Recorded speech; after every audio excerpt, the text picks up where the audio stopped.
የአባቴ ስጦታ ነው። አማራጭ ስላጣው ልሸጠው ነው። ስንት ነው የሚሸጠው? እኔ ልግዛሽ። ብር የለኝም ስትል አልነበር እንዴ? ለማበደር ነው እንጂ ለመግዛት የለኝም ብያለሁ እንዴ? ቆይ ምን ሆነሃል? ምንም ትላለህ እንዴ? እንደዚህ ፊትን ዘብዝፈ ቤት ሚላስ የሚቀመስ የለ። እማዬም በዚህ ምክንያት ታማሚ ሆናለች።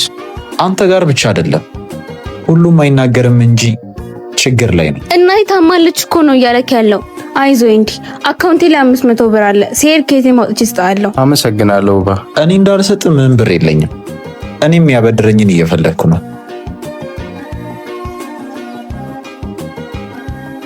እንዴት ናችሁ? ደህና ነን ቲና። እናትሽ ተሻላችሁ? በእናትሽ መድኃኒቱ አልቋል። ዶክተሮቹ ደግሞ እስከዛሬ ማታ ማምጣት አለብሽ ብለውኛል። ይሻላታል። ደግሞ እጅሽ ላይ ያሹ ወርቅ ነው? አዎ የአባቴ ስጦታ ነው። አማራጭ ስላጣው ልሸጠው ነው። ስንት ነው የሚሸጠው? እኔ ልግዛሽ። ብር የለኝም ስትል አልነበር እንዴ? ለማበደር ነው እንጂ ለመግዛት የለኝም ብያለሁ እንዴ? ስንት ነው ንገሪ። እሱማ 40 ሺህ ብር ነው ገዝቶ የሰጠኝ። አንተ ስንት ገዛኛለህ?